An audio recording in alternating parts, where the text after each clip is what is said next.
Welcome to Knights of Roleplay, an adventuring podcast. This is an actual play Dungeons & Dragons podcast.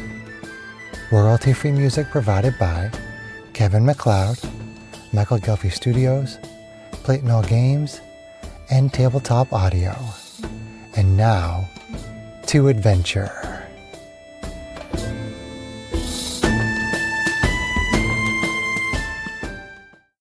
Hello, listeners, and welcome back to the Knights of Roleplay. Tonight we are playing over Zoom, and where we last left our intrepid anti-heroes, they had found their way down into the gnomish city of Little Lockford, or Suburban, or something like that. Maybe not gnomish. They're gnomes. Whatever. I'm going to call them gnomes. Where they met with the mayor of the town, Mayor Braith Broadfoot, who explained the problem. Their town has been taken over by a clockwork automatons, all run by a Tixie Tockworth, a little Sverbolin type lady who has replaced most of her body with various clockwork appendages. And the result, it has driven her insane. The unseen have been tasked with infiltrating the city of Little Lockford and finding a key to activate a failsafe mechanism that will shut down all of Tixie Tocksworth's clockworks and allow the city to allow the people back into the city to reclaim it. And whatever happens to Tixie, the mayor didn't particularly care. Now, there's a couple, on our last session, I messed up on a couple of bits of information. First of all, if you're looking at the map, did I leave that in chat? I did not. Let me put that back in chat. Where did I do that? Okay. I am so prepared today. It is amazing. Map of Little Lockford. Yes, map. There we are. Map is in chat. You can open it up and you can even zoom in on it. There's a bunch of little notes on there. But if take a look at that map, the mayor did indicate, as on the map, that the fail-safe device is indeed in that lower right hand, in the southeast building there, with all the little red arrows and the red X. That is not a security building. That is a workshop. That was the first bit of confusion we had. I said there was a security center and the workshop. I ended up getting those crossed in my brain. The security center is indeed in the middle. The workshop is in the southeast, where the failsafe is located.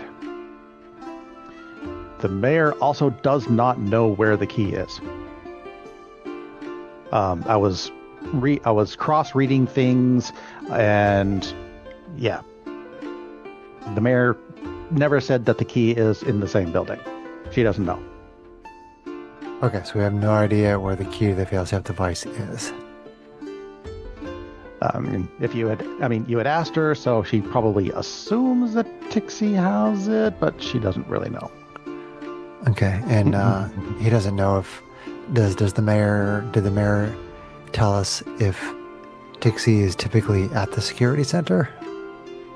I mean, nobody's been inside the town, so I guess the mayor wouldn't really know right now. I mean, the mayor knows that workshop is Tixie's workshop. So, yes, so that's where she usually was, hanging around that area, doing her work. Okay.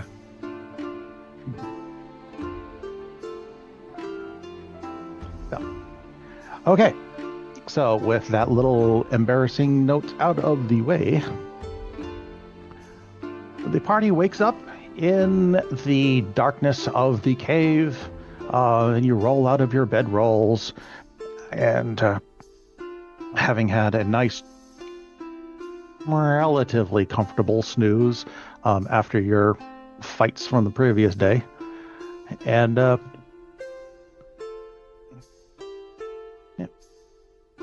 Honestly, that's about it. You wake up and you've got your mission before you.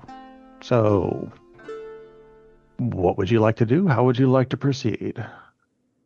Just outside the cave, you hear the light activity of the people moving around, and you're not too far from the mayor's office if you want to go talk to her again. Otherwise, you could probably find somebody to escort you to the front. Whatever you want to do. Is that the gatehouse? Is that where we would enter in the upper left there? Probably that is where you will enter, but it is not where you are. You are not on the map. Okay, gotcha. Okay. I would think that we would start heading over to Little Lockford if the rest of the party is cool with that. I would be quite okay with that. John, I texted you a question. Oh, okay. Hang on.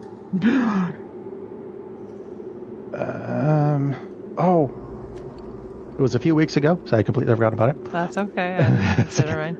Okay. I'll tell you what, let's take a quick pause on our main adventure because Kate, and AKA Fuzzy, has a quick little presentation that he would like to give. A story time, right? Since that's it now, is. Yep. It's backstory. It's not it's crazy character long, story I promise, time. And we'll see how well I can read it because I didn't get a chance to reread it before starting the session today. So this will be fun. No. Let's find out if I can go to Chrome on my D&D Beyond without dumping my Zoom connection on a Surface. Can you guys still hear me? Yes, we can. Yeah. Yay. All right, so backstory. See if everybody else starts to want reading their backstories too after this. So, okay.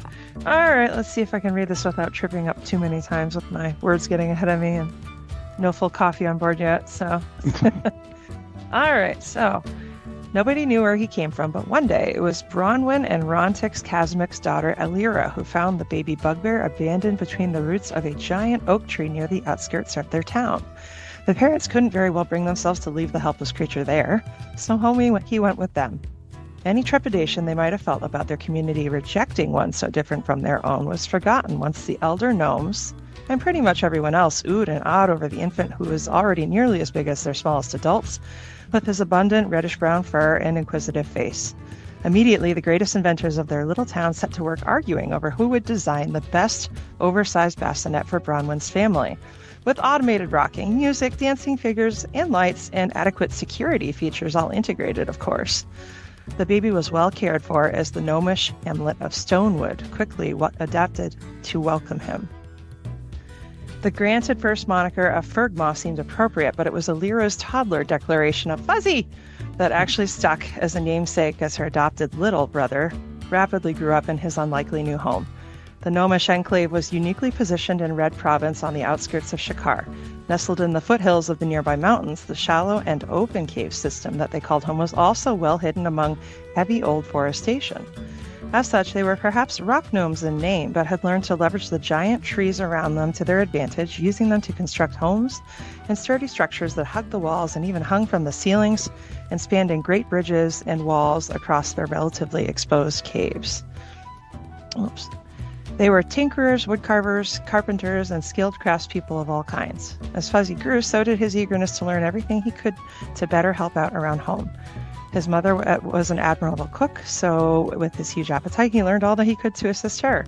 Elira was studying the arts, and he happily attended her classes, though his huge frame threatened to break the painter's stools that they had. As an accomplished carpenter and woodcarver, his adoptive father Rontix built him new furniture when necessary, as he rapidly outgrew smaller, gnomish trappings. Eventually, they built a bigger house together. As a teenager, Fuzzy was in high demand for projects around the enclave where his massive strength and reach enabled him to easily assemble structures that were previously required highly engineered ladders and scaffolds and pulley cranes to complete. While helpful, this also caused some tension as some of the town's engineers began to sulk about him, making them feel obsolete. As the bugbear grew into adulthood, Fuzzy's uniqueness among his community started to stand out more and more. While it was traditional for many gnomish families to undertake wanderings to learn more about the skilled crafts and arts of invention from the outside world, this certainly helped to cement the decision for Bronwyn and Rontix, who had been considering moving their family to the suburbs of Shakar to set up a new toy shop anyway. Shakar was eye-opening for Fuzzy, who was startled to realize how much there was to the world outside his previously sheltered life. So many foods and drinks to experience, crafts and cultures to learn about, and so many different species of people, both industrious and helpful as the gnomes in Stonewood, but also those who could hurt and steal. He realized in working jobs around the city to support his family's business that he could sneak away when necessary to avoid trouble, but also that his stature and strength made him more than ready to handle himself if trouble found him. He befriended some mercenaries at the bars near his home, and they taught him a bit more about fighting and how to tap into his anger to fight even harder if need be. Fuzzy's adopted family watched him grow into his own and soon set him up with his own apartment further inside the massive city. From there, he went into business as a jack of all trades while also helping those less fortunate where he could. He assisted with repairs and renovations at local orphanages free of charge, while also carving figurines or cooking treats for the children. On paid jobs, he paid close attention to the people or businesses he was working for. Those who could afford it, he charged slightly more for the same work. Those less upstanding perhaps came to discover small trinkets or forgotten valuables missing from their homes months after the work was complete. And meanwhile, the funds from said endeavors got directed to the families and children Fuzzy found in need or to local schools. After many years of getting his business established in Shakar, he's in his 40s by his way, Fuzzy took some odd jobs at a rundown-looking Church of Tyr. While he was happy to help with the various renovations to pretty up the inside of the building, he couldn't help but overhear when the strange masked woman who had hired him spoke with her fellows about some local corrupt dour guardsmen who had extorted local businesses and families for the sake of protection. The next day, the church owners woke up to discover the offending guards trussed up and gagged in the chapel lobby, with several large bags of extorted cash and goods neatly placed on the altar. And thus the cycle continued for the next several months. Fuzzy would take a job at the church, overhear the mention of some problem or items that one of the church staff needed, and the problem would resolve itself, or the items would mysteriously appear in the following days or weeks. One day, the masked cleric Trixie finally invited the bugbear from the kitchen where he had been cooking food for the next church dinner and made him the most intriguing offer. And thus, Fuzzy moved to the church dormitory and became a member of the unseen. Hey, well, cool. Bravo. So, Fuzzy has a rather interesting time before he even joined the unseen. I mean, it just clicked. It's like, why is he a gadget guy? Why does he speak? No, these are things I chose at random, and that's like, maybe. Chose at random, and then try to fit a story to it. Right. Yeah, that goes into our discussion of do you pick a character for a story, or do you pick a story for a character? Right, or a little bit of both, right? So I do both. Well, thank you, Kate. Yes, thank you. All right, so back to the adventure at hand. I believe we're headed for the gatehouse. So, okay.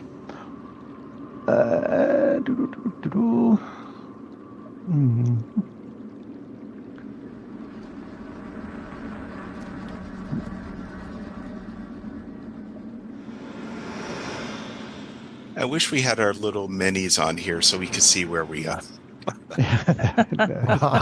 On the map? A little hover. We'd have to do roll 20 or something like that. That's a whole new ball of wax. Okay. As you finish packing up your stuff and throwing it onto your backs and begin to head out, you find stationed outside of the cave that you were sleeping in rather an elder, but looks like a very well-worn gnome in what you've come to recognize as their militia garb, standing outside, apparently waiting for you.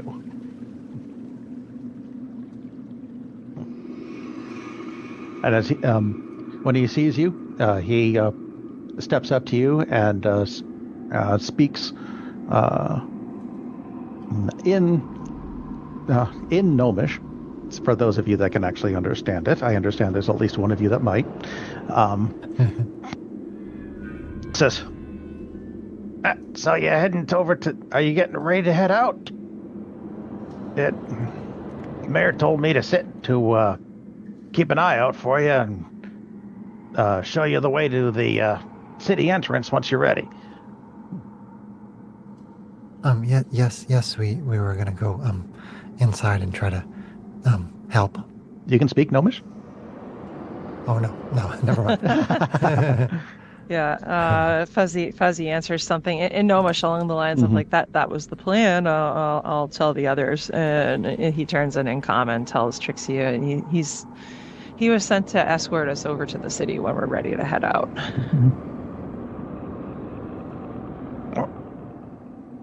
All right then. Well, then if you'll follow me, I can show you to the gate. All right. Fuzzy tells him thank you in Gnomish. All right. Right. Then he leads you on again through the couple of the tunnels, basically back to the main tunnelway that you were initially coming down, and leads you a little bit farther down until you turn a corner, and ahead of you is a large wooden gate. In front of the gate, let's see.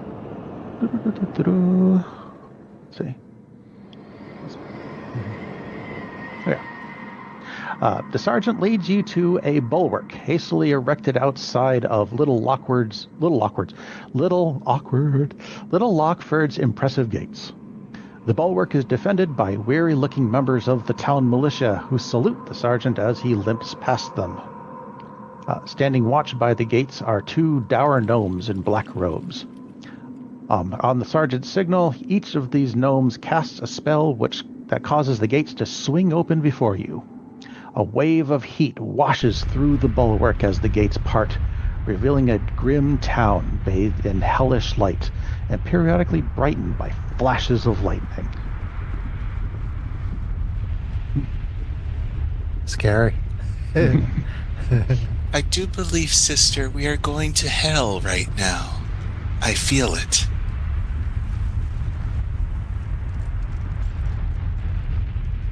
I don't think we're in the nine hells right now, but Fuzzy, why don't you go first? If you say so. And he cautiously proceeds forward. Okay. The sergeant does not accompany you as you make your way in past the gates. Once the five of you have cleared the gates, behind you, you hear the gnomes speak another spell, and the gates close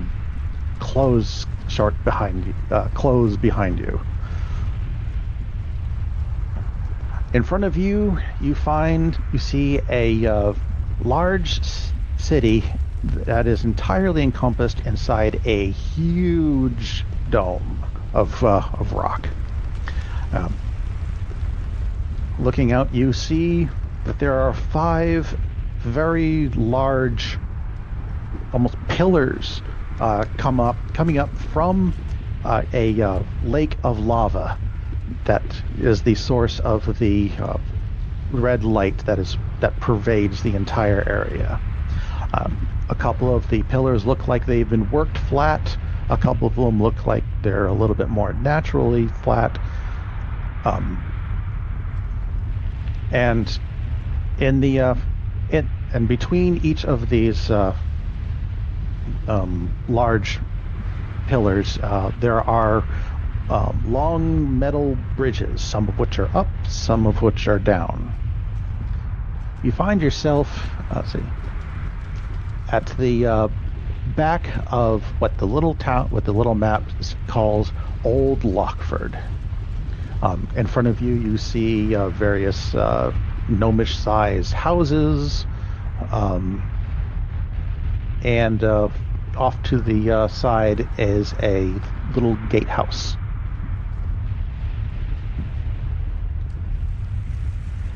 Where would you like to? At the moment, though, you see.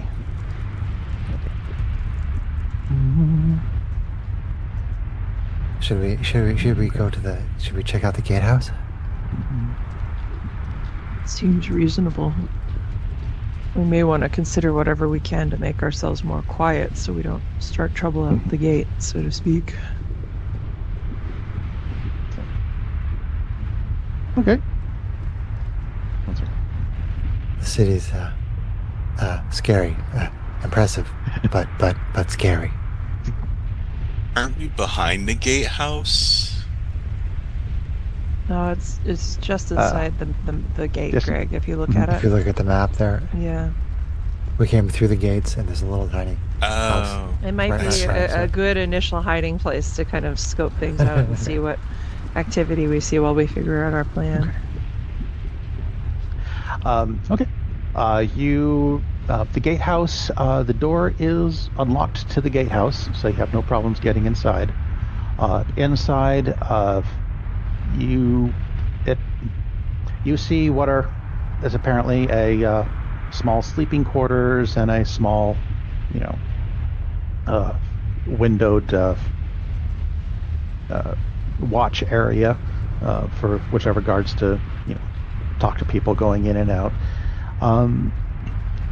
You also see a small armory that was very obviously cleaned out prior to the evacuation, so there's nothing really there, but you can see where things were. But overall, yeah, it looks like a securable location if you need it. Good to know. Let's see. Looking at this map here.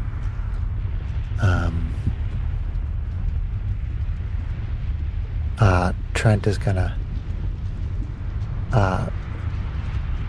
turn to Trixie and say, I think that the map says there's potions in the town in the town hall. Trixie, do you think that would be a good idea to go there to get the potions? Yes, dear. That sounds like a great idea.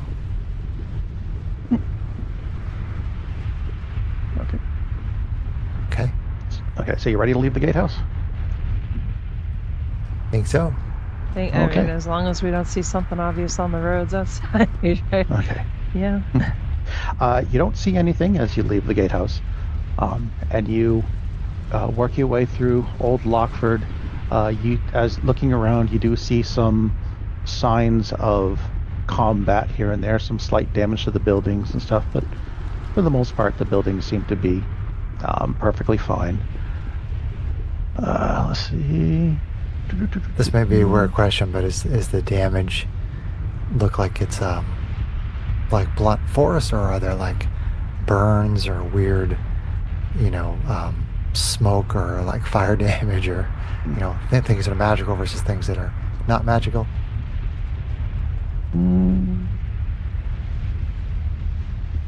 Let me.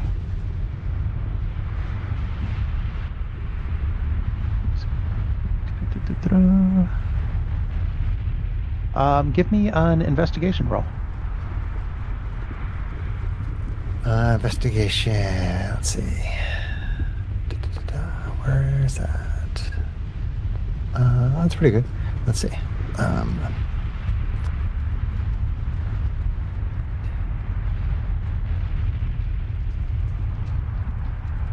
Oh, it's a terrible roll. Investigation total was 11.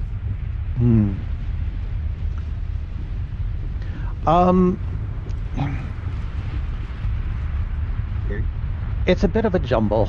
You're seeing kind of a mix of physical damage and some weird scorch marks that you don't quite understand.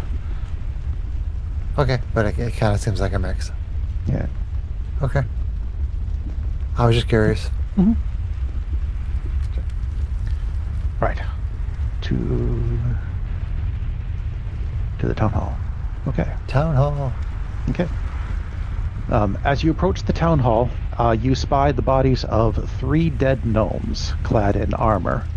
Clad in the armor of the town militia, splayed in front of the steps, the doors of which the doors to the town hall itself are wide open.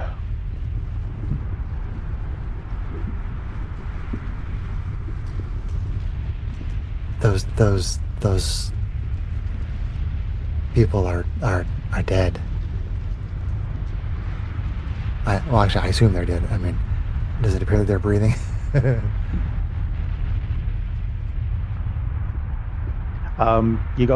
you wish to go to check the bodies? Yes. Fuzzy will help with that. Yeah. Yeah. Okay. We'll see if anybody's alive. Yeah. You kneel. All right. You kneel down in front of the bodies, and yeah, they're very much dead. There's, yeah, they're very obvious fatal wounds on them. Gotcha. Is there you said the doors were wide open? The doors are wide open to the town hall. Are there any keys on the bodies, just to double check? Nope, you do not find anything of use on the bodies. Nothing of use. Okay, just double check. Sorry, continue. Trent says, Fuzzy, do you want to go in the town hall first? I think that sounds okay. I mean, we stay together, but Trent's just trying to put the you in doors the front. open. Yeah, Fuzzy can lead and cautiously look. We should probably have someone perceptive in close range. Fuzzy says, Mixie, do you want to be close at hand just in case I miss something devious like a trap? Sure, I could do that. All right, so maybe Mixie and Fuzzy like Scooby-Doo. Yeah.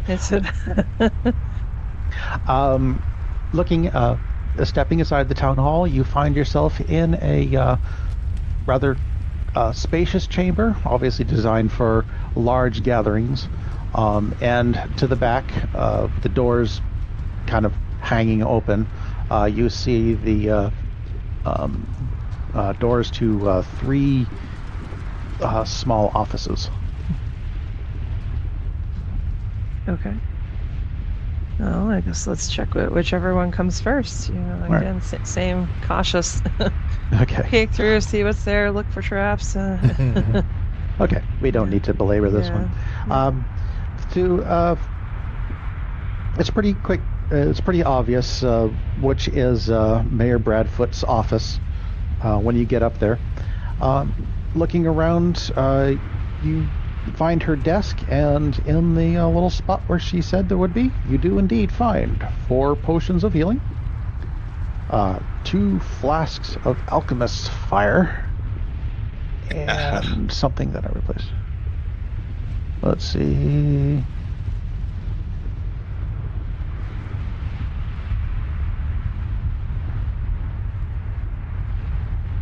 There was something else.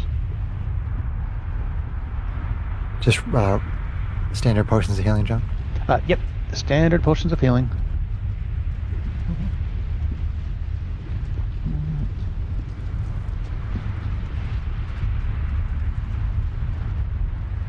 Yeah.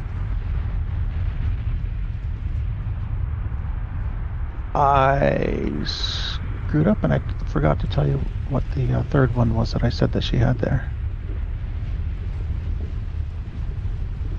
Okay, so third magic item, or the third item, not magic item. The third item. Well, if I did mark it, that I didn't do it. Yeah. So the 4 potions of healing, 2 flasks of alchemist's fire, and a pouch of dust, which, because you already have one, you very readily recognize as dust of disappearance. Oh. Nice. Well, I feel like I want to take those flasks of fire. Of course you do. I don't have any healing potions, so I'd like to take a healing potion. Yeah, you should. Fuzzy's got 2 on him, so other people should take them for sure. So. Do you have any, Greg? I have 1. All right, maybe. You have 1? Mixie double up. I think you've got evasion at this point, which gives you a little more survivability, which means that you having more potions is good because maybe you can help other people. Yeah. So. Or not evasion. Whichever the one is where you dodge like combat damage in like uncanny dodge. Uncanny dodge. That's it. Yeah. Words. What was the name of that skill that lets I you have dodge words. uncannily? That thing I've had like 2 or 3 times in character, but my brain is still like. It lets you Nope. dodge cans. Not today, brain. Okay, so Fuzzy has 2, Okay. and Greg, you said you had 1. Yes. All right, so if you take 1, you'll have 2. Okay. If I take 2, I'll have 2. Okay, so 2 for Greg. Okay. 1 for Version of healing. Ro, Trent. I've got 2. No, it's yeah. Well, I'm taking 2. Mixie's taking 1. Yep. Which leaves 1 more. I guess. Probably for Trixie. We're gonna give it to think. Trixie. Sounds. Yeah. That would make sense. Okay. All right. You also note that there's a calligraphy set on the top of the desk if anybody has any particular need for a calligraphy set. Okay. Bam. I think you probably picked one.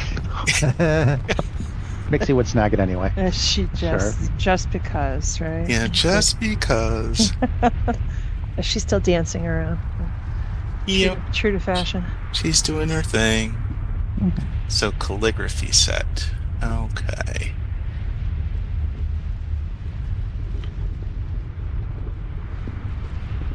And then who already had the dust of disappearance? Probably Trixie. I don't think I had it. Probably was you Mixie. No, I don't think I had that. The dust of disappearance has disappeared. Crap. I mean, the less stealther folks in the group are me and Sarah, probably. Well, no. I mean, Trixie is the trickster domain. Right. That's true. Okay, why don't you just say that you have the dust of disappearance since you have no way of doing anything like that? Me? Yeah. Okay. Well, who has the original one that we got? We now have 2 at our disposal. Because you did both? request one. Yeah. True. I thought Trixie has that. Trixie, would you like one of the dust of disappearance? Sure. I have no idea who it was intended for. I just kind of go with it. Okay. So Fuzzy and Trixie will each have one. That seems wise. Yeah. Cool. Good plan. We may redistribute if we end up splitting the party in the traditional Mixie Trent troublemaking. We'll make sure whoever goes off separate has one just in case they need it. You don't say. Yeah. Just in case. Right.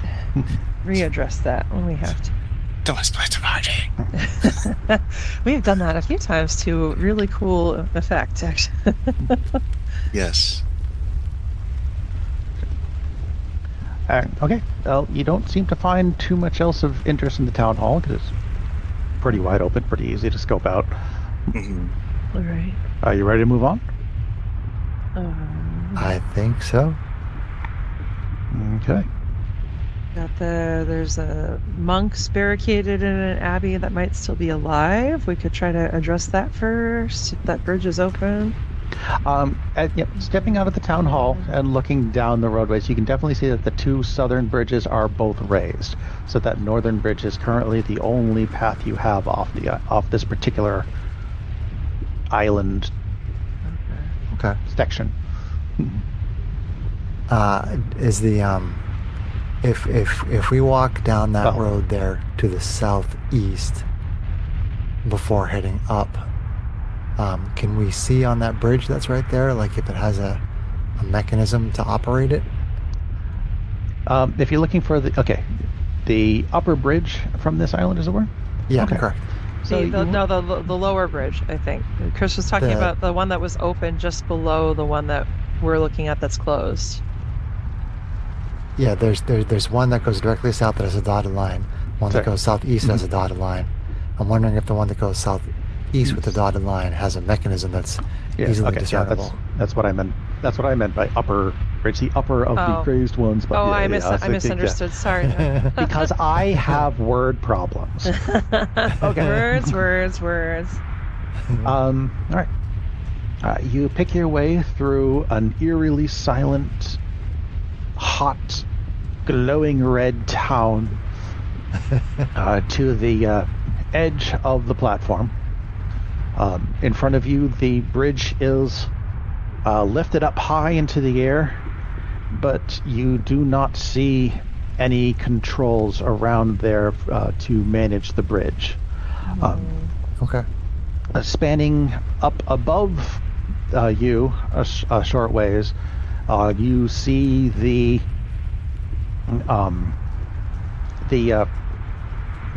slag line that the mayor told you about, as it slowly as the buckets slowly move past you.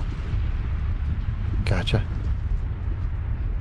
According to the map, it says the slag line was built to transport ore, but a bucket is big enough to hold 5 Svrfneblin. The 5 gnomes, basically. Yeah, five of the deep gnomes. Yeah. Okay. Looking at them, you think you can probably fit 2 of you in each bucket. And probably 1 fuzzy. Well, remember, fuzzy can actually squeeze into small places without being restricted, so that could come in handy here. Might be relevant. How high up is the slag line? From where you're standing, it's probably about 20 feet up. Okay. That's pretty high. Well, it's designed to be up and for to clear to leave clear transport. So how do we actually get to the Abbey? Well, John said that the bridge between Old Lockford and that upper Abbey, Greg, is down. Oh, I thought you said it was up. No, the one we're on the map, and sort of like there's 3 bridges attached to Old Lockford, and we're at the center bridge that's up. The one up the top is down. We're going to go across there to the Abbey. Okay, the other 2 are down on a lower level then.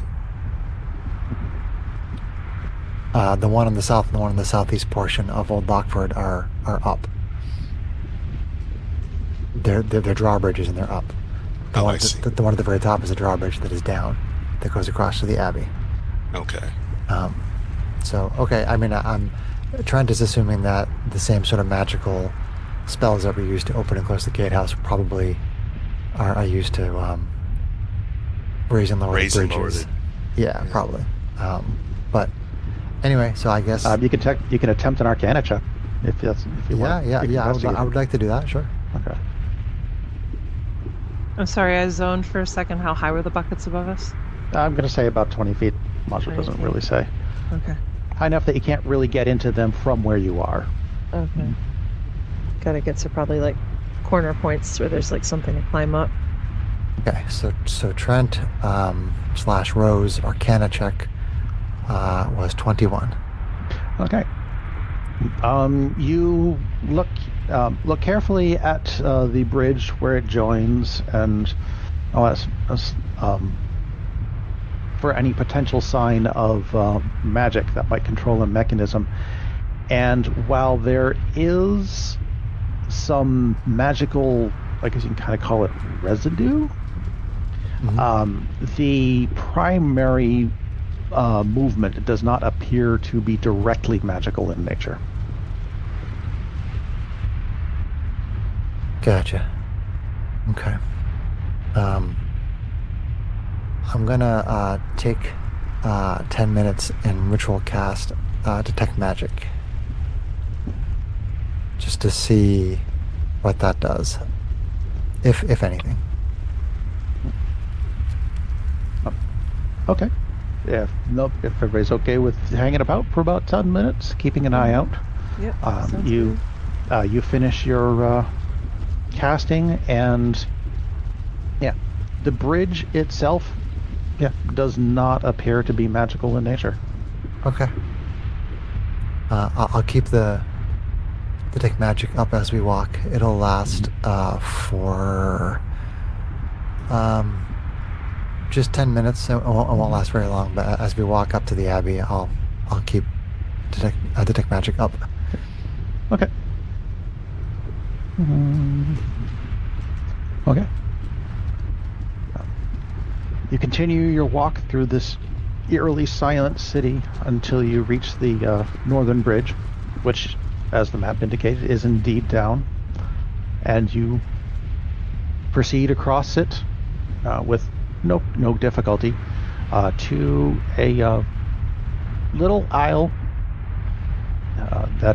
with containing just one, no, a couple of buildings, but one particularly large one stands out. Next to next to the road is a squat stone building capped with a stone dome. The building's entrance is a double door carved to resemble interlocking hands, and centered above the doorway is a golden pick with a short handle.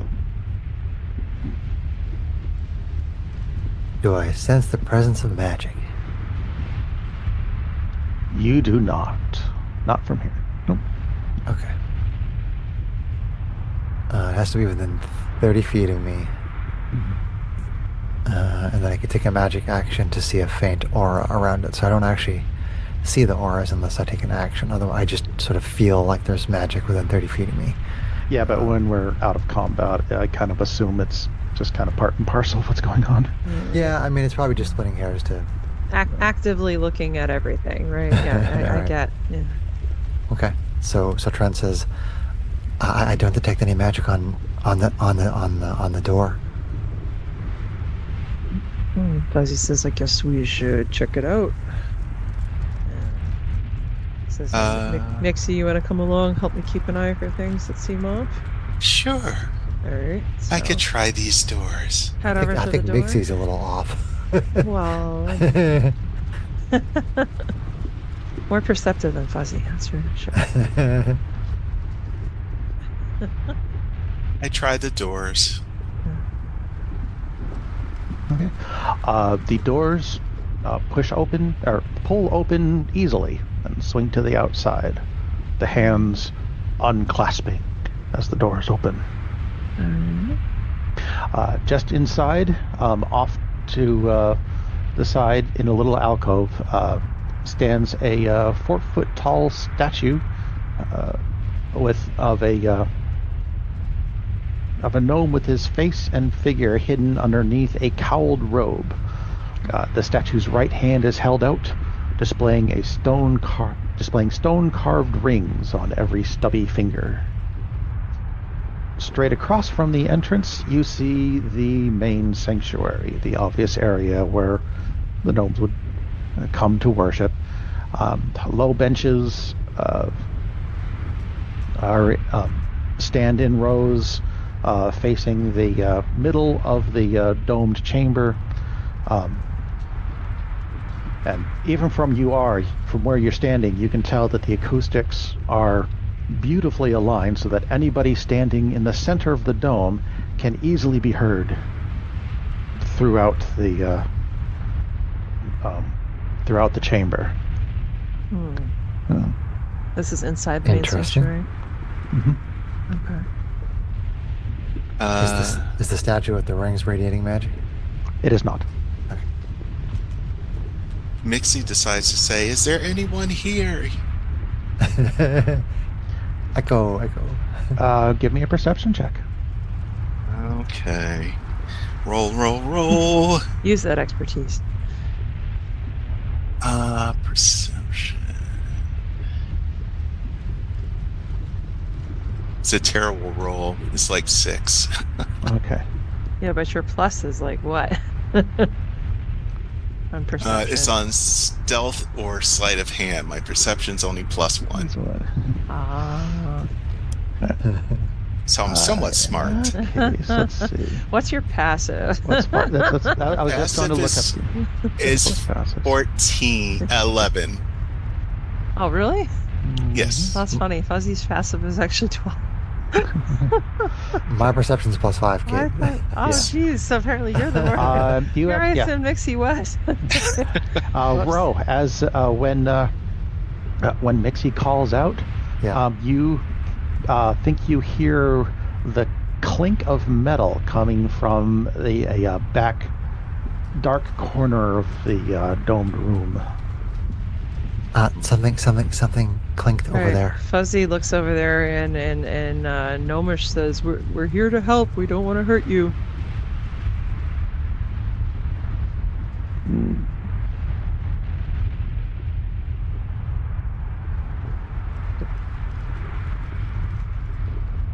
You suddenly hear a little bit of whispering that you can't quite make out the words for, from the suddenly come from that corner. One very a slight voice, but gruff, and the other one a deeper, heavier set voice. After a moment, two people step out from behind a column in that dark corner. What you see, a smaller goblin and a very large bugbear. What? Another bugbear. Is this as written or is this? Nice. This is as written. That's funny. Oh my gosh. Is it a goblin or a gnome? It's a goblin. A goblin. Okay. A goblin and a bugbear. Okay. Around their feet, they both have manacles, keeping their feet contained, which is and they clink metallically as they step out. I try to unlock them. What? No, I try to stop you. I immediately try to stop you. Yeah. So I step in front of Mixie and I say, Mixie, I want to talk to you for a second. And then I show you on the map where it says the guards left the jail, but the prisoners weren't in the head count. Oh. I point that out to you on the map, and then you see they have manacles. So they're prisoners. Dang, got it. And I kind of turned to the rest of the group and said, do we want to try to get them back to the gate? I mean, prisoners or not, they shouldn't be staying here. Well, we can leave them in their manacles and just lead them to the gatehouse, I think. All right. Does that sound like a plan, or? It's yeah, I mean, sure. I mean, Fuzzy, Trixie, I mean, if you want. I don't want to abandon them. I turn and speak to the group. I mean, I know it looks like you maybe started at the prison, but not knowing how this town is going to go, do you want us to get you to the gatehouse to the guards on the other side? This is me talking to the bugbear and the goblin. Okay. You can stay in here if you want, but...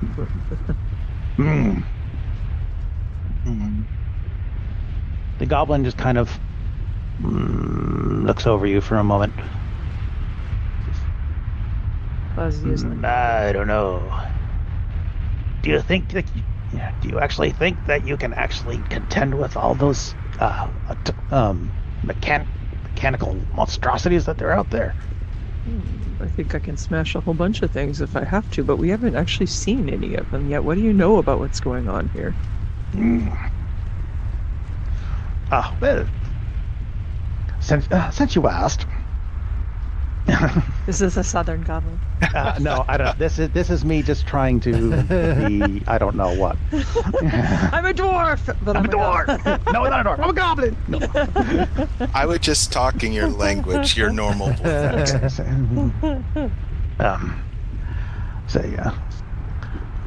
Me and Yozek here.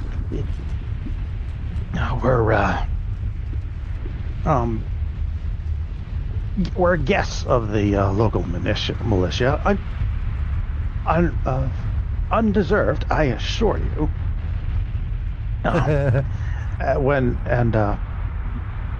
When all this panic just seemed to break loose all around outside the city, we were just in there, enjoying their hospitality, when suddenly the guards all just stormed out, and all I heard was a whole bunch of fighting and metal screeching and zapping, and it was rather unnerving, I must say. So the two of us decided to avail ourselves of the opportunity to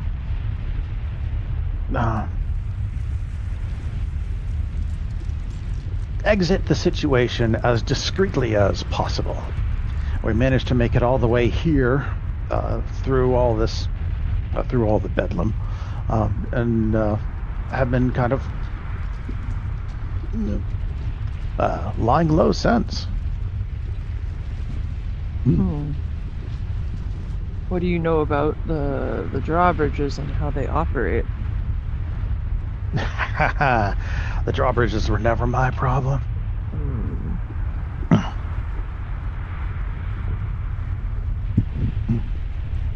Well, they were my problem on a couple occasions, but no. How extensively did you explore this city before the misunderstanding that had you staying as guest here?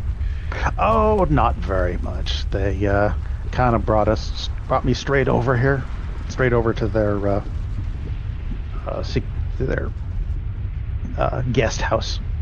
I see.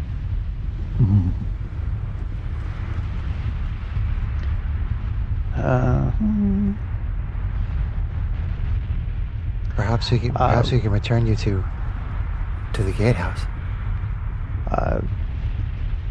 Well, that does sound very promising, but I mean,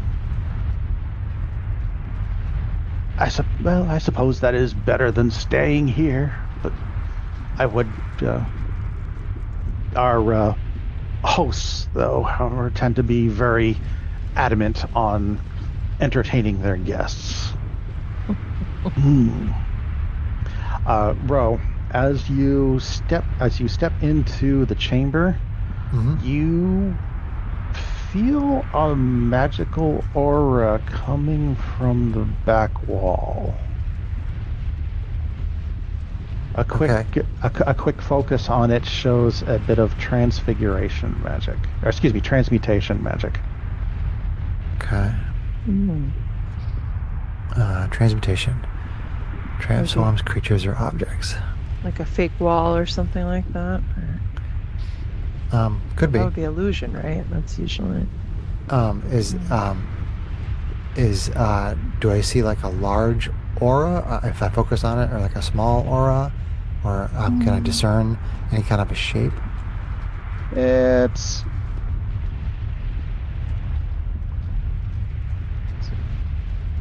shape is indistinct, but it is about the size of a small person. Okay.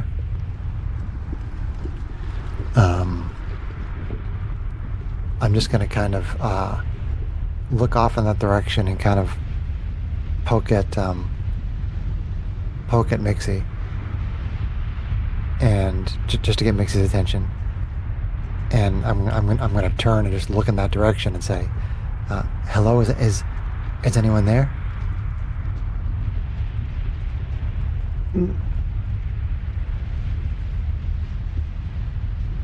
No response. Hang on one second. Sure. That was in the direction trick of Mixie? You said that to Mixie. Yes, I was poking Mixie on the shoulder, and I was kind of looking off in the direction where where I'm detecting the magic, and I'm just kind of speaking in that general direction, saying, "Is somebody there?" So now we all know that you think someone's there. Right. Now all of you. All of you know this, including the prisoners. But I poked Mixie specifically. You told the markswoman first that's a fair strategy. Yeah, but I was trying to draw all your attention to it because I said it out loud. I said it out loud. Yeah. Mixie's like, oh. Well, does she see it, right? Yeah, give me a...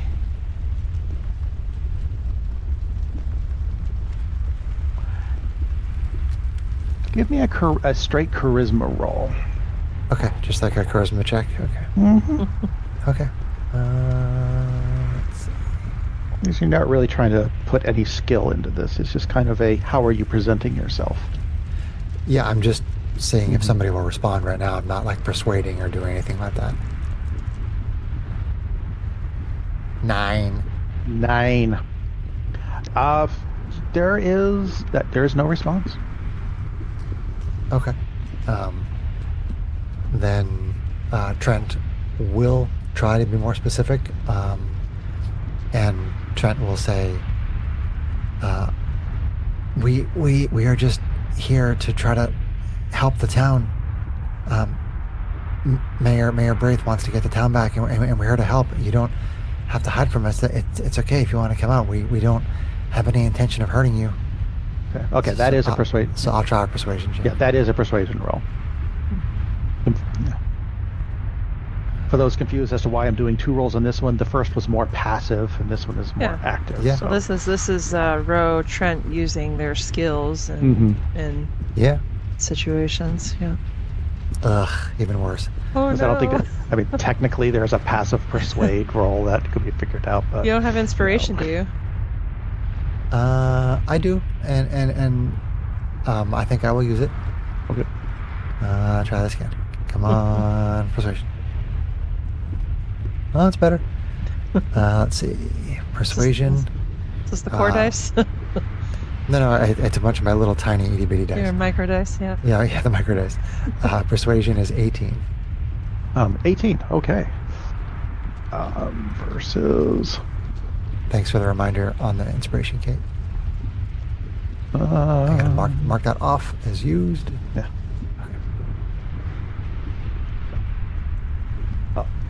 Side note here. Mm-hmm. A Sverflin, also called a deep gnome. Does that work? Yes, it does. If you're curious as to what they look like, I just posted a picture of a common deep gnome in chat. Looks like how I feel about this deck. Although I'm playing D&D with my friends, so that's helpful. I can't talk, but I am playing D&D. The wall suddenly seems to kind of sprout a face. A face very, very similar to the picture that I just posted. Okay. Coincidentally. And the face turns and looks at you and says, I can't much agree with the... there isn't much that I agree with a goblin about, but I am still very concerned that whether or not you could actually get us out. I would very much like it if you could.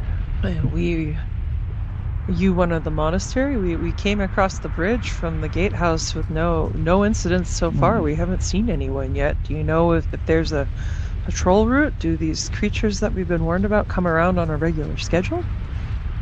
As you're talking, a deep gnome wearing a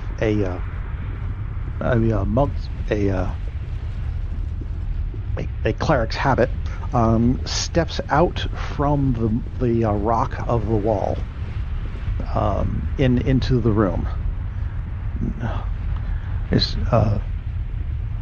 says, if you want me to answer questions, you're probably going to have to limit it to one at a time. I'm Abbot Kavada. And I'm in charge of this monastery. As for patrol routes, I think was the other one you asked about. It's all very hit and miss. I haven't seen any kind of whether or not they come through at any kind of schedule or not. His name is Abbot Kadava. Yeah, Abbot Kavada. Yep. He's the killing curse. The killing curse is his name. Have you seen them on this particular tower? We didn't see any over by the gatehouse. It looks like all the drawbridges are open to the workshop and to the to the security center.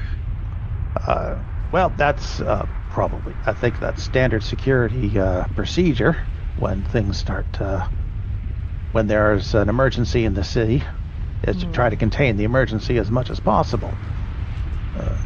But if you didn't see anything on your way over, you got lucky. And luck will get you far. I don't know if luck will get you far enough. Could we open the drawbridge to the Turbine Heights if we had to? How are they controlled? Oh, I'm not a civil... What do I look like, a civil engineer? I don't know. Resident of the city, figured I'd ask.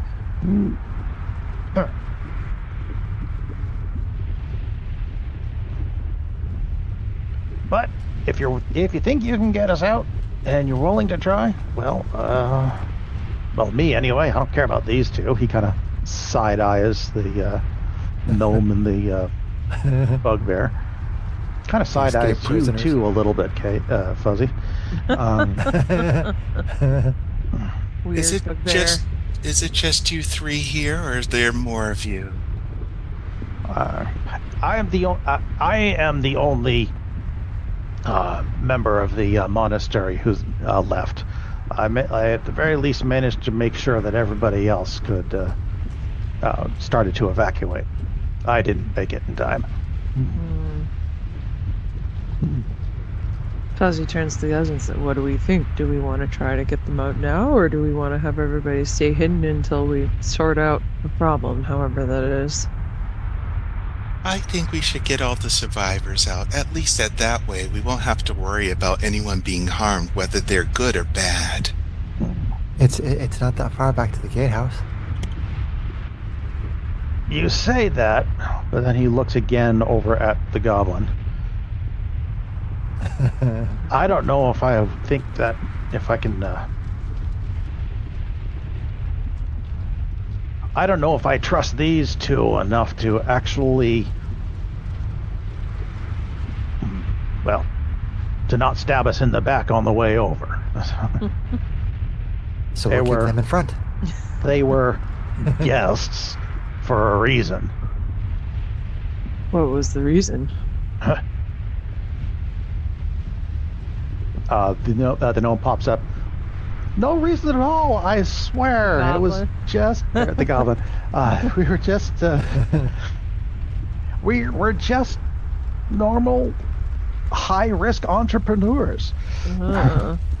You borrow things sometimes. The abbot looks over at the gnome and says, "Entrepreneur's my left foot. You're that goblin boss that was been raiding our caravans." What, you and your bodyguard there?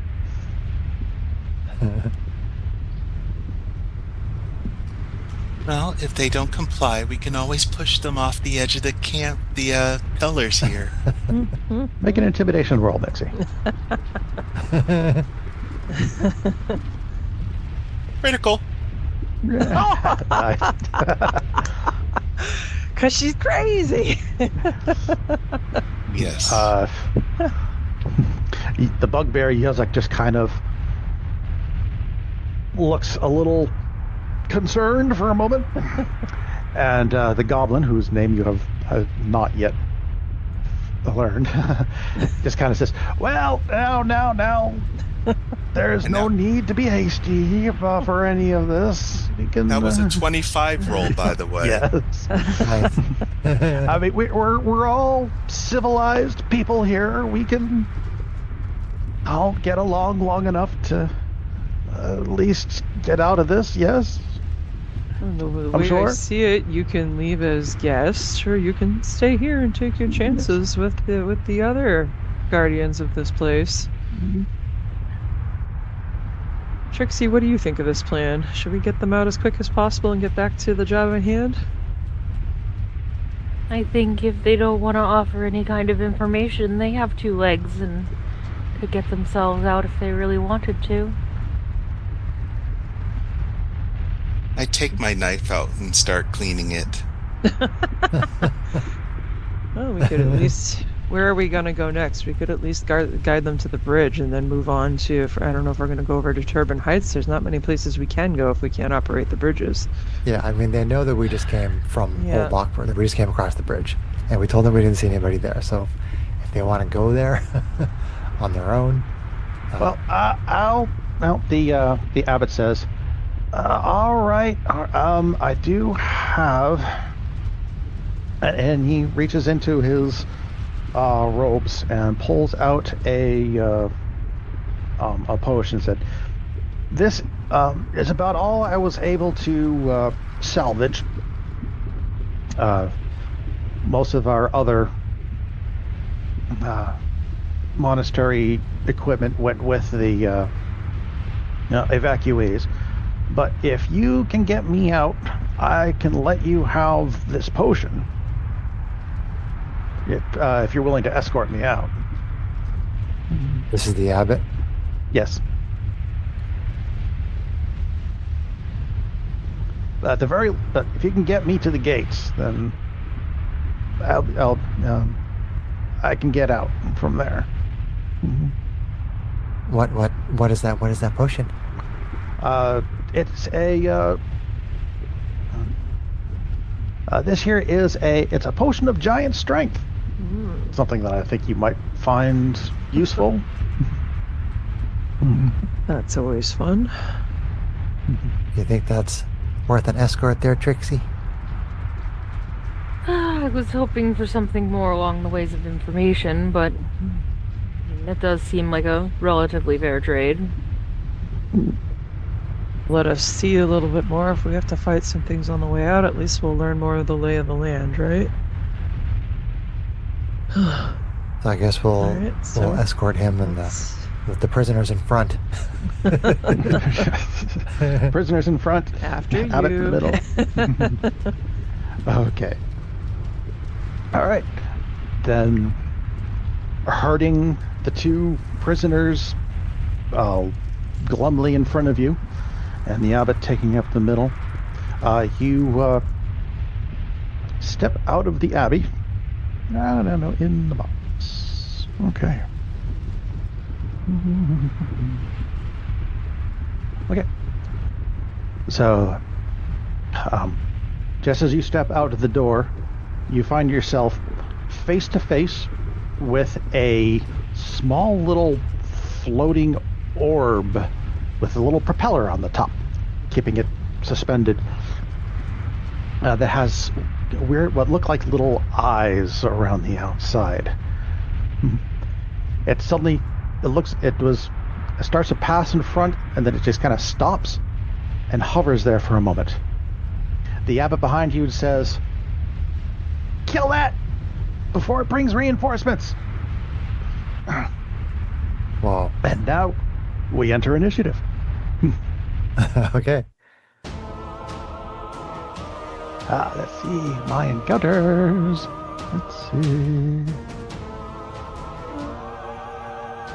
Nice. This one. My Knight's roleplay dice have been very nice to me today. I'm going to use one of my mini dice. It's very hot and cold. Okay. Ro, what'd you get? Or who are you today? Trent.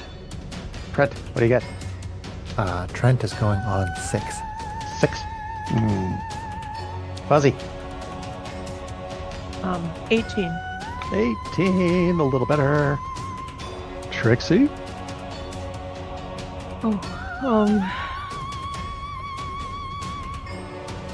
Sick. And Mixie. 27. 27. Okay, Ro and Trixie, who would like to go first? I'll go first. Okay. Okay. So our initiative order is first Mixie, then Fuzzy, then the little flying helicopter thingy, then Ro, then Trixie. So, go ahead, Mixie. What are you going to do? Alright, so this thing is in front of me right now? It's kind of in front of the prisoners who are in front of you. Alright. So I dash out in front of it with my short sword and do my steady aim. And let's see what I do. Remember, you can't move if you're using your steady aim. Yeah, but Okay. you could shoot it, right? It's up to you, whatever you want to do that works better. Okay. So let's use my crossbow. My short bow. All right, short bow is a d6 plus 4. So attack dice. In this case, I would not get any sneak attack, so I'm not going to bother there. Are the prisoners allies? No, they are not. They are not. They are neutrals. All right, so it's going to be 19 to hit That will hit for 6. for 6. All right. Your arrow or your bolt manages to get a good chunk of it, and it spins, and it kind of spins around in the air, but it's still hovering. However, it is bloody. Okay. And my offhand attack. You don't have an offhand I with a crossbow because that's a two-handed weapon. Sacre bleu. I know. Is there anything All right. else bonus action you could do that's fun? Let's see. In my bone-eye action, I think the bonus action was already used with the steady. Oh, you're right, steady aim. Yeah. Yeah. there's nothing I Disregard. could do. Still, hey, you got the first hit in. All right. Well, But I do have advantage next time. Nice. The goblin and the bugbear screech and start to run back towards the banner. Okay. But their manacles kind of Hobble them up. hobble them a little bit. Fuzzy. All right, Fuzzy is going to run around them. His reach is 10 feet, so he's going to get up within 10 feet of them. Yeah, positioning isn't a problem right now. It's Gonna kind of right there. go reckless. He's not going to bellow as much as he wants to because maybe stealth is good right now. But let's see. I'm going to roll for dices. So we're going to swing at it reckless with the battle axe. Some advantage. And then... Well, not battle axe, but with his great axe. Sorry, words. Great Words, axe. Words. Great axe. Great axe of lightning. Yes. We're not going to do the lightning, though. That seems unsubtle. Fun, but... Okay, so D12, and then they haven't acted yet, which means that I think that there's something about his bugbearness where he would get an extra 2d6 if he hits. And actually, geez. Check your features. Check your features. Yeah, I'm checking. So it is long power. Surprise attack. If you hit a creature that's not taken a turn yet in the current combat, it takes an extra 2d6 damage. Let me double check if that's once a turn. No, it's just if it hasn't taken a turn yet, so he's going to do 2d6 if he hits. I mean, in theory, it's only going to be once a combat anyway, but on any given yeah, enemy. but he has extra attack now, so there's 2 swings there, right? Plus cleave and all his other cheese, which then the great weapon mastery. What does that do? Stat increase. When you hit it, you can cause the weapon to do an extra 3 damage because I'm attacking with my heavy weapon. I'm just trying to make sure. So the first time really playing with. All right, so swing in. I need my 2d6s. 1d6. 2d6. All right. Swing away. Watch me roll 2 twos. Here we go. Yep. That is not 2 twos. So let's see here. We're going to hit for AC 23. Okay, that does hit. All right, base damage is not spectacular. So the d12 plus the 2d6. So that is 7, 8 plus 3 is 11. Sounds like a ton of damage. That's the modifiers that do it for him now. Plus 7 because of the belt. So let's see. So yeah, that's it. 8, 11 plus 7. So 18 damage. Oh. Okay. You charge up to the front, and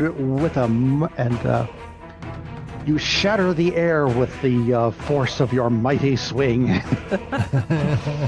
You connect with this flying baseball, and it goes sailing off into the lava that surrounds the that surrounds the little island. Congratulations. It had 1 hit point left. Overkill. I was sitting here chuckling because all this wind up and checking stuff for extra damage. So like I'm just sitting here thinking, very it's only got 1 hit point satisfied left. after all the doubt against him. He just turns around and like fluffs his fur and like heaves the weapon on his shoulder like it weighs nothing. He says, "See, smashing things," and walks back to the rest of the group.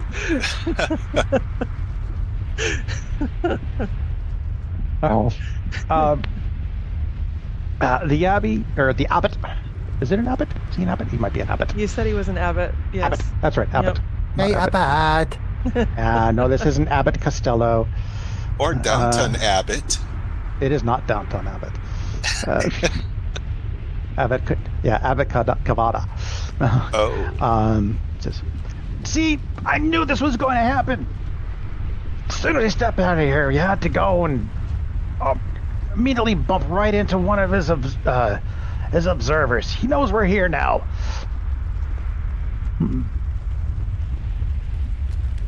We need to get going before he sends some more of his defenders after us. Who's he? She. Mm-hmm. Sorry, she. Mm-hmm. Okay, gotcha. I'm pretty sure she already knew you were here, darling. I was hoping that was not going to be the case, but now she knows for sure. Just get to stepping and we can get you to the gate so we can deal with this bitch. You gotta... fine, get me out of here. The faster you move the little legs, the faster we will help. The goblin and the bugbear are still trying to shuffle away. Fuzzy, you want to go collect them? I do. Yeah. Goes back to them and says, "Hey, last chance. You can stay here and take your chances, or you can get out."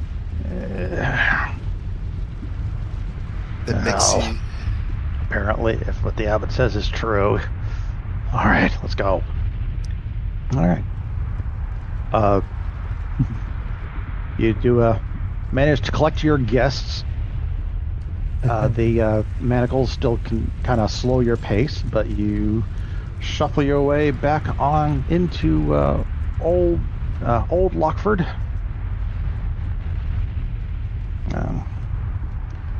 There is no particular sign of any pursuit right now.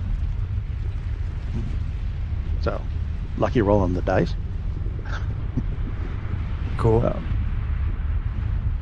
And manage to make your way back to the gatehouse. The abbot turns to his. The abbot walks up to the gatehouse door, and kind of gives it a 4 or 5 hard raps on the door. And momentarily the doors creak open again.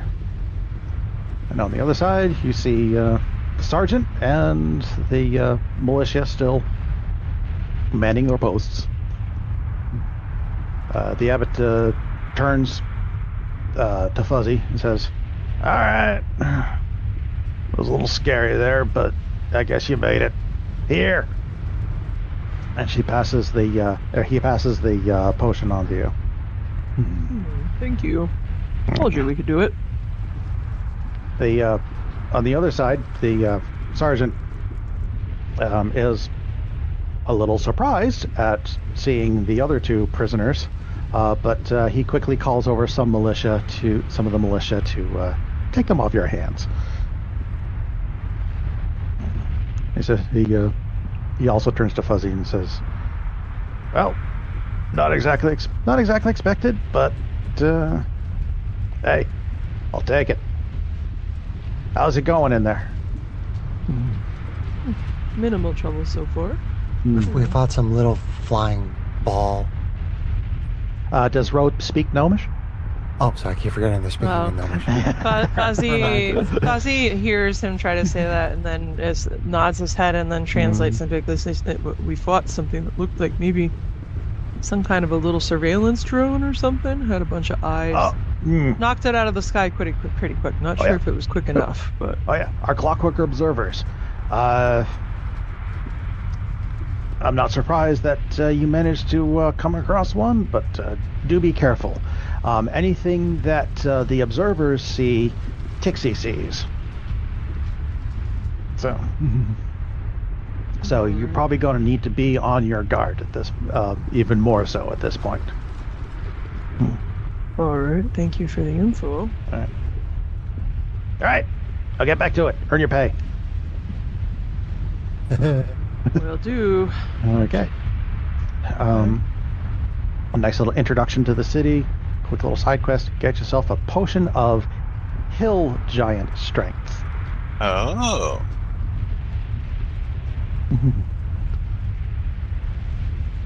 So, whoever wants to hang on to that.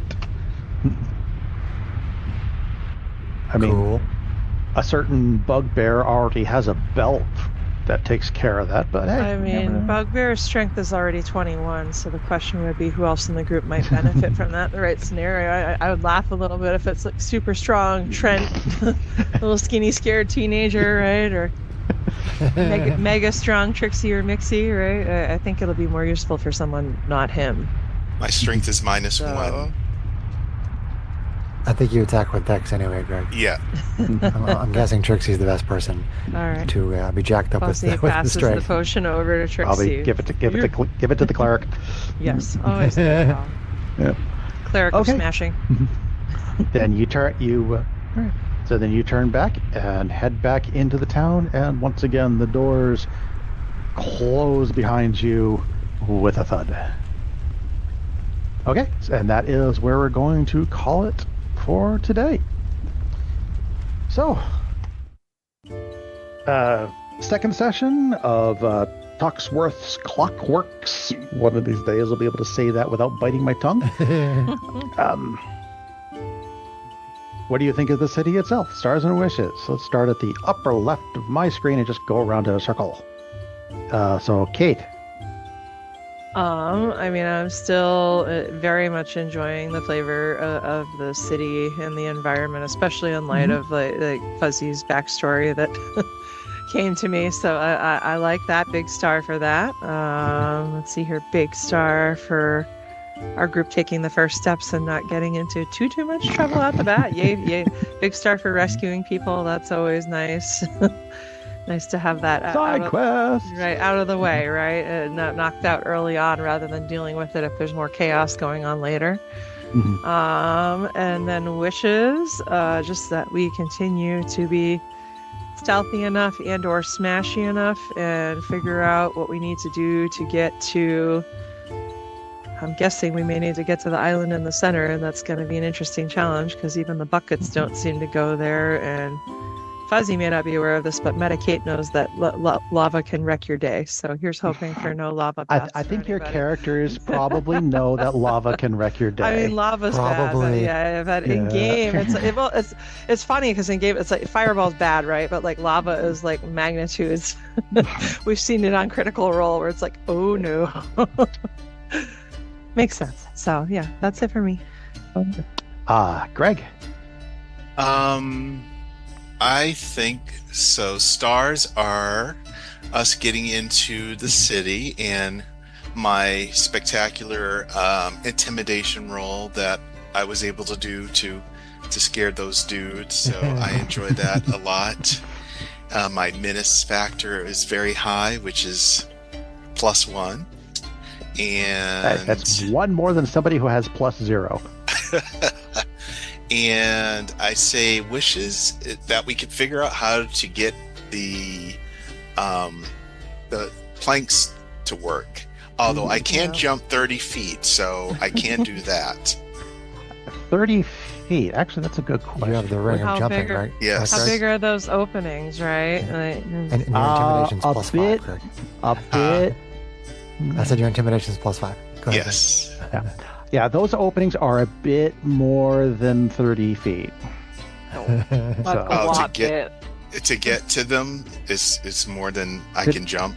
Yeah, to jump from one aisle to another, yeah, a bit more than No, 30 I was saying feet. like jumping up to the actual ridge, not the island itself. we need to find people who can make us fly. We have spider climb. That's Oh. true. Who on spider climb? Yes, That's Trixie true. and Yeah. Mixie, the sisters can both spider climb. And we do have grappling hooks because we learned our lesson the first time. And I checked my inventory. We do. I do, at least. Yeah. Anyway, that was Could be something me. useful. Sarah. Me? Yeah. If you don't have anything, that's okay.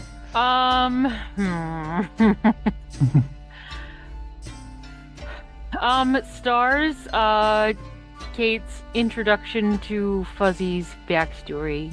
Nice little story time. I Yeah. want to hear Trixie's perspective on that sometime too. But yeah, thank you.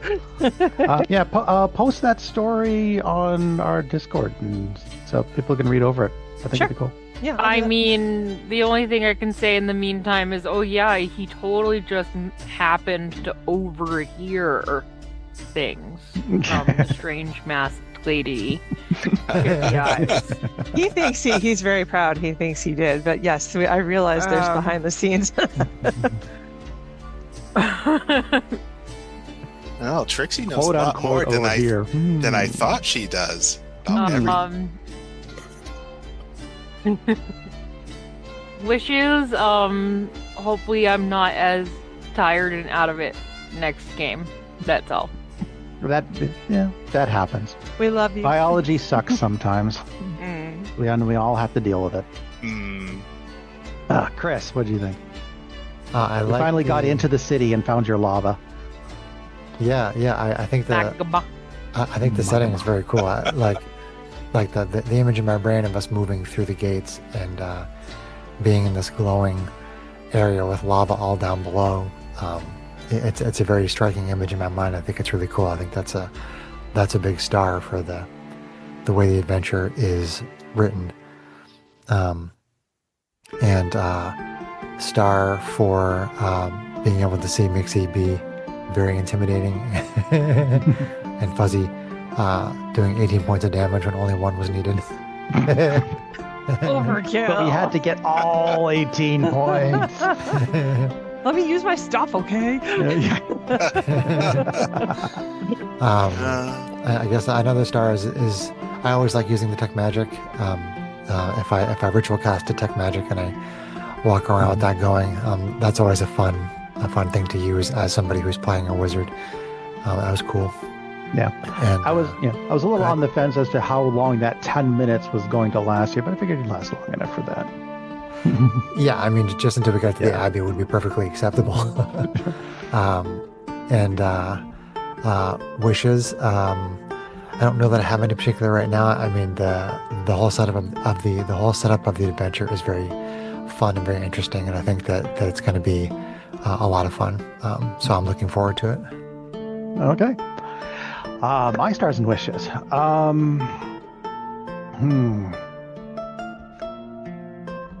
I do like the idea of story time, and absolutely, if any of you else want to have a bit of story time before we start the adventure, I am all in for that. So just, I can very easily just turn the floor over to you for a little bit and let you say, well, hey, talk about whatever you want to. The character backstory or a interesting little nugget of something that might have happened recently. You know, anything that you think. I'll volunteer my backstory for the next adventure. Okay, we can do that. So yeah, I think that's a cool thing that we can continue with. Wishes. Mostly for my part, this module doesn't have a lot of moving parts, but it does have a lot of little details, and I'm terrible at details. Which is why I keep having to... Unlike a clock, it doesn't have a lot of moving parts. Right, yeah. So, yeah. And because I'm not really very good with details, that's why I keep having to stop and backtracking when I'm trying to keep on top of these things. So yeah, Sarah's way better when she just can't keep on. I'm just saying. Yeah. Rudolph. You're so what? John. I'm just giving John a hard time. Okay. If that's all we have for the from the Peanut Gallery, then let's go ahead and say goodnight to the listeners. Good night. Good night, listeners. Love you. Waving. Thank you.